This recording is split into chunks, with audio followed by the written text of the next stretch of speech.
तो फिल्म की शुरुआत होती है ईचा से, जो अपनी कहानी सुनाती है और बताती है कि उसे हर रात एक ही ख्वाब आता है, जिसमें वो एक बड़े से घर में एक बहुत ही हैंडसम आदमी को देखती है जो हर रोज उसके करीब आता है। आज भी ईचा जब ये ख्वाब देख रही थी तो हमने देखा कि रियल लाइफ में भी उसके पास एक डीमन था, और इस बात से साफ जाहिर था कि ईचा के ऊपर एक डीमन का कब्जा है। खैर, रात में ईचा की जब आंख खुलती है उसके हस्बैंड के घर आने पर, तो उसे काफी अच्छा लग रहा था, लेकिन उसे गुस्सा भी आ रहा था कि रोज रोज उसके हस्बैंड बहुत देर से घर आने लगा था। ईचा अपने हस्बैंड को हर चीज सही जगह पर रखने को कहती है और वो रखता भी है, लेकिन हम देखते हैं कि एक डिमोनिक हाथ उन सारी चीजों को इधर उधर फेंक देता है, जिससे ईचा को गुस्सा आ जाए।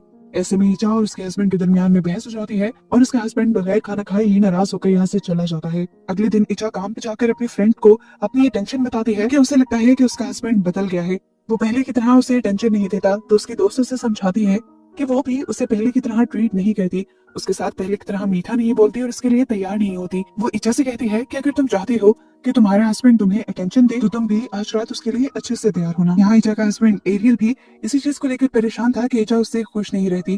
वो ये बात अपने सीनियर को भी बताता है, तो सीनियर भी उसे यही मशवरा देते हैं कि तुम जाकर इच्छा से अच्छे से बात करना। अब आज रात जैसे ही एरियल घर आता है तो इच्छा बहुत अच्छे से तैयार हुई हुई थी, वो उसे अच्छे से बात भी करती है और आज का दिन इनका बहुत अच्छा गुजरता है। इच्छा जैसा चाहती थी कि एरियल उसे प्यार करे, एरियल उसे प्यार भी करता है, लेकिन इसी दौरान हम उन दोनों के साथ उस डीमन को भी देख पाते हैं। खैर, इच्छा अब सो जाती है और ख्वाब में उसे दोबारा वही हैंडसम आदमी नजर आता है, और आज वो हैंडसम आदमी गुस्से में था। वो इच्छा से कहता है कि तुम मेरी कैद से बाहर नहीं जा सकती। इस सुनते ही डर कर इच्छा की आंख खुल जाती है। ख्वाब में उस आदमी ने उसके पेट पे एक फूल भी रखा था। इच्छा जब डर कर उठी तो उसने देखा वो फूल उसके बेड पे पड़ा हुआ था, और अब यहाँ पर उसके हस्बैंड यानी एरियल नहीं था। इच्छा जब नीचे गई तो एरियल ने उसके लिए ब्रेकफास्ट बनाया हुआ था। ये दोनों एक दूसरे से अपनी पुरानी गलतियों की माफी मांगकर एक नई जिंदगी की शुरुआत करने का डिसाइड करते हैं।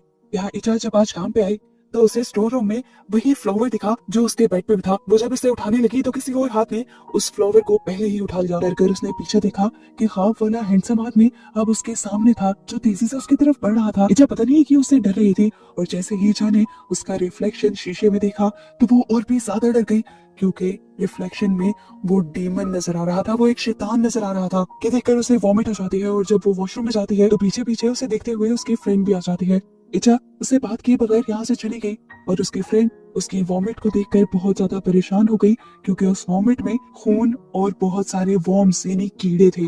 शाम में इच्छा अपनी बहन से मिलती है, जिनकी बातों से हमें पता चलता है कि इच्छा को बच्चे बहुत पसंद हैं, लेकिन हेल्दी होने के बावजूद उनके पास अभी तक एक भी बच्चा नहीं था, और डॉक्टर्स उन्हें कुछ दवाइयां भी दे रहे थे। वो अब एरियल को अपनी मेडिसिन लाने को कहती है, और इच्छा का मैसेज मिलते ही उसे अपनी इस खाली बिल्डिंग में इच्छा दिखाई देती है। वो हैरान होकर उसे बुलाता है तो इच्छा भागने लग जाती है। वो भी उसके पीछे भागता है तो देखता है कि इच्छा एकदम से अजीब सी हो गई, उसका पेट फूल गया, वो प्रेग्नेंट हो गई, और चीख मारते हुए एकदम से उसका बच्चा भी पैदा हो गया, जो बिल्कुल शैतानी था। वो बच्चा अब एरियल की तरफ बढ़ने लग जाता है, और इच्छा अजीब सी मुस्कुराहट से एरियल को देखते हुए मुस्कुराती रहती है। उस बच्चे से बचने के लिए एरियल भागता है और अपने सीनियर से टकरा जाता है। वो सीनियर को सारी बातें बता रहा था कि किस तरह पीछे इच्छा थी, लेकिन अब जब उसने खुद मुड़कर पीछे देखा तो पीछे तो कोई भी नहीं था। एरियल छुट्टी लेकर घर आ जाता है, जहाँ वो देखता है कि इच्छा नॉर्मल थी और उससे नॉर्मल तरीके से बात कर रही थी, लेकिन एरियल इच्छा के साथ अजीब बिहेव कर रहा था, और इच्छा को ये महसूस भी हुआ। वो इच्छा से कहता है कि कल सुबह तुम हेल्थ केयर लेडी को बुला लेना, और ये कहकर वो सोने चला जाता है। सोते हुए भी उसे रात में दिखने वाले सारे वियंस नजर आ रहे थे, जिससे वो बार बार डर रहा था। सुबह होने पर वो लेडी जिनको एरियल ने बुलाया था वो आ भी जाती हैं और इच्छा की मसाज करने लगती हैं, और करते करते वो एरियल को बताती हैं कि इच्छा 3 मंथ्स की प्रेग्नेंट थी। ये सुनकर इच्छा तो बहुत ज्यादा खुश हो गई, लेकिन एरियल बहुत ज्यादा दुखी हो गया। इच्छा 3 महीने की प्रेग्नेंट हो ही नहीं सकती थी, क्योंकि पिछले 6 महीने से एरियल और इच्छा करीब नहीं आए थे। एरियल ये सारी बातें अपने सीनियर से डिस्कस करता है, तो उसका सीनियर भी इन सारी बातों के बारे में खुद इच्छा से बात करने का मशवरा देता है एरियल को। यहाँ इच्छा तो बहुत ज्यादा खुश थी, जैसे उसे कोई खजाना मिल गया था। वो अपने सभी कलीग्स को भी अपनी प्रेगनेंसी के बारे में बहुत खुश होकर बताती है, लेकिन हम देखते हैं कि इच्छा की दोस्त आज खुश नहीं थी। वो इच्छा के लिए परेशान थी, क्योंकि पिछले दिन उसने इच्छा की वॉमिटिंग में वॉर्म्स और खून देखा था, जो अच्छा साइन नहीं था। लेकिन इच्छा बहुत खुश थी, इसलिए उसने अपने दोस्त की सारी बातों को इग्नोर कर दिया। यहाँ पार्किंग में अब एरियल को एक गाड़ी से किसी बच्चे के रोने की आवाज आई।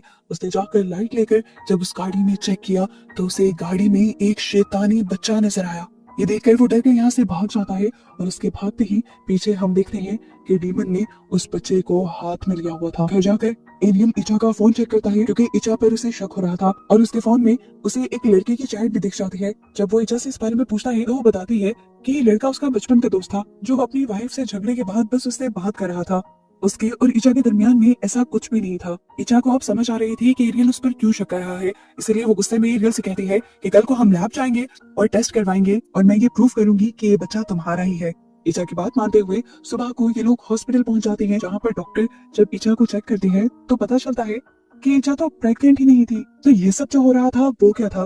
डॉक्टर बताती है कि जब कोई लड़की माँ बनना चाहती है और इस चीज को अपने सर पर सवार कर लेती है तो उसकी बॉडी में अक्सर ऐसे चेंजेस आने लगते हैं कि उसे वहम हो जाए कि वो प्रेग्नेंट है। हेल्थ केयर ने भी सिर्फ उसकी बॉडी की शेप देखकर उसे बता दिया था कि वो प्रेग्नेंट है, हालांकि ऐसा कुछ भी नहीं था। ये सारी बातें सुनकर इचा और भी ज्यादा परेशान हो जाती है और एरियल बहुत ज्यादा दुखी हो जाता है कि उसने फिजूल में इचा पर शक किया। इचा उदास थी, वो ये जाकर सारी बात अपनी दोस्त को बताती है तो उसकी दोस्त उसे कहती है तुम्हारे साथ जो कुछ भी हो रहा है वो ठीक नहीं है। इसीलिए वो इचा को अपने टीचर जैनी के पास लेकर जाती है। जैनी साहब जैसे ही इचा को देखते हैं तो उन्हें इचा के पीछे वही डीमन नजर आ जाता है और वो समझ जाती है कि इचा के साथ बहुत बड़ा मसला है।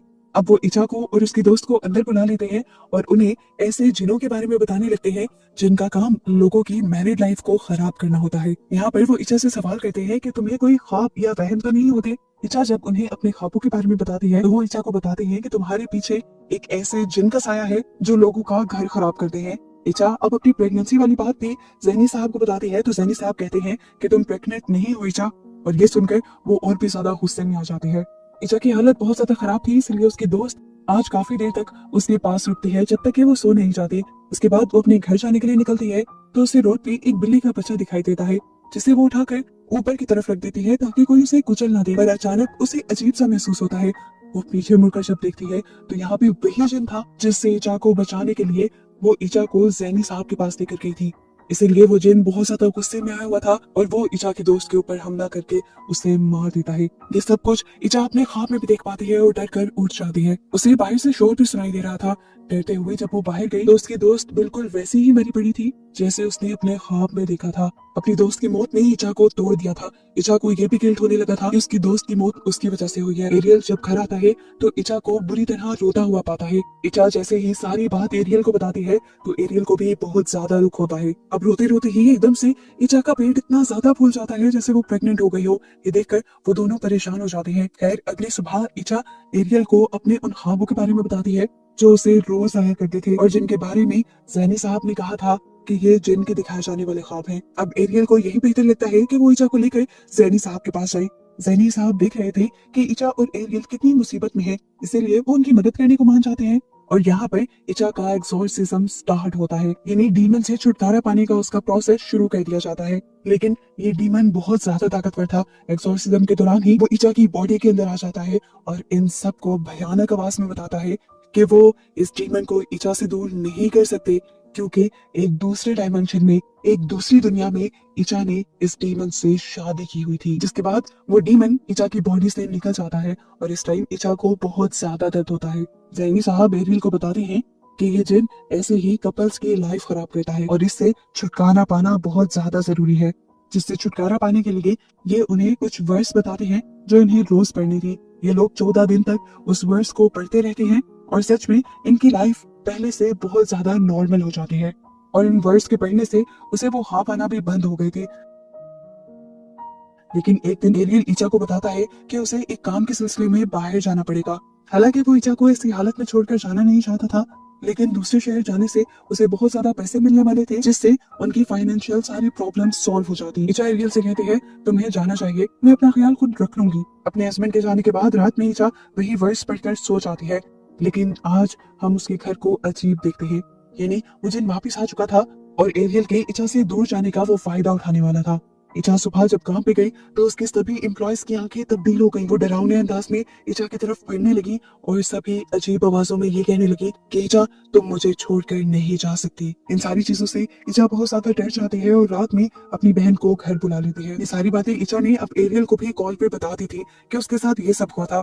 अब एरियल इचा की बहन को कॉल करता है और उसे कहता है कि जो भी हो जाए तुमने इचा को सोने नहीं देना, क्योंकि आखिरी बार भी यही हुआ था कि जब उसके फ्रेंड उसे जैनी साहब के पास लेकर गई थी तो इचा के सोने के बाद जिन ने इचा की दोस्त को ही मार दिया था, और अब अगर इचा सो गई तो जिन जरूर उन दोनों के ऊपर हमला कर सकता है। वो इचा को बातों में लगाए रखती है, लेकिन बातें करते करते इचा को इतनी गहरी नींद आ जाती है कि वो कंट्रोल भी नहीं कर पाती। उसकी बहन उसे बहुत जोर जोर से हिलाकर भी उठाने की कोशिश करती है। इचा जब नहीं उठती तो एकदम से जिन इचा की बहन के ऊपर हमला कर देता है। वो पहले उसके कंधे पे हाथ लगाता है और फिर उसे उठाकर बेड से नीचे फेंक देता है। इचा की बहन डरकर कमरे से बाहर आ जाती है तो कोई ना दिखने वाली पावर उसे उठाकर दीवार पे फेंक के मारती है और इचा की बहन वहीं पर बेहोश हो जाती है। यहाँ इचा की जब थोड़ी देर बाद आंख खुलती है तो अब उसका पेट दोबारा से फूल चुका था और उसे बहुत ज्यादा दर्द भी हो रहा था। ये देखकर उसे गुस्सा आने लगा और वो लड़खड़ाते हुए यहाँ से नीचे जाने लगी। उसने सीढ़ियों के पास बैठी अपनी बहन को भी नहीं देखा जो इस टाइम बेहोश थी। इचा एक हैंगर लेकर अपने अंदर से उस बच्चे को निकालने की कोशिश करती है, लेकिन नाकाम हो जाती है। जब तक एरियल यहाँ पहुंचता है तो इचा की हालत बहुत ज्यादा खराब थी। वो इचा की बहन को होश दिलवाता है और फिर उसके साथ इचा को लेकर फौरन जैनी साहब के घर जाता है, जहाँ पर जैनी साहब बहुत सारे और लोगों को भी बुलाते हैं और यहाँ पर इचा का एग्जॉर्सिज्म शुरू कर दिया जाता है।